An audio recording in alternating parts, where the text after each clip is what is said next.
I was passing the mashed potatoes when my phone buzzed in my lap. Unknown number. Get up and leave, now. Don't say anything to your parents.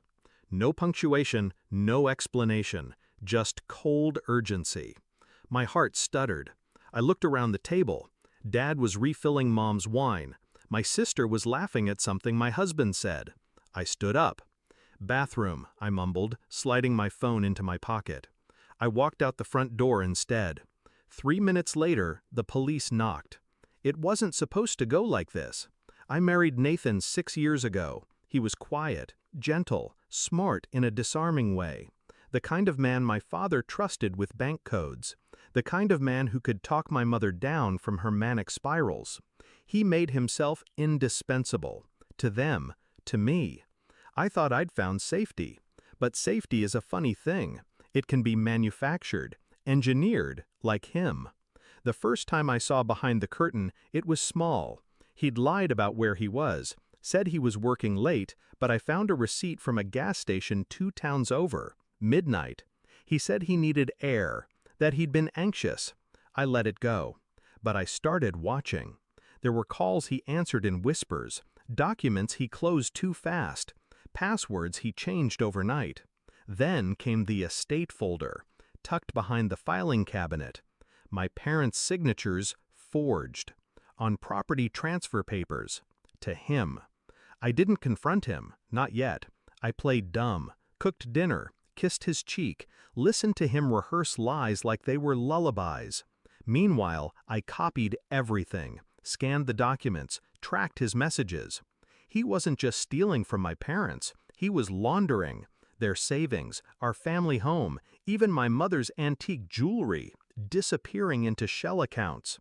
And it wasn't just him. He had partners, people with power, people with reach. I couldn't go to the police, so I went deeper. I called a number I wasn't supposed to have, Camille. He used to work with Nathan, briefly. A cybersecurity consultant with a messy past and a conscience that burned too loud. He owed me a favor, one I'd never called in, until then. I handed him everything. He looked through it, then looked at me and said, "If you breathe a word of this, they'll bury you before you finish the sentence." "Then let's not breathe," I said. It took months, 6 to be exact. Camille broke through the firewalls, traced the accounts. We built a map, not just of Nathan, but of the entire network. Money laundering, fraud, asset theft. Some under my parents' names, some under mine. He was using us as shields. And the next family dinner? That was the setup. I sent Camille the date and time. He'd already tipped off the right people, quietly, strategically. The police weren't coming to arrest me. They were coming for them. But Nathan must have caught wind. Maybe he saw something in my face that morning. Maybe one of his people flinched.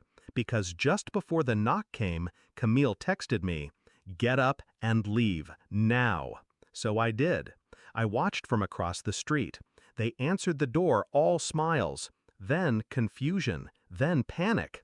Nathan's voice rose before it cracked. My father turned pale. My sister sobbed. I never went back inside. The fallout came fast. Nathan tried to play innocent, said he was set up, said he loved me, begged for help.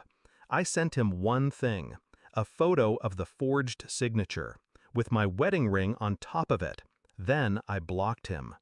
Turns out he'd framed my father for most of the transfers, used his accounts, his identity.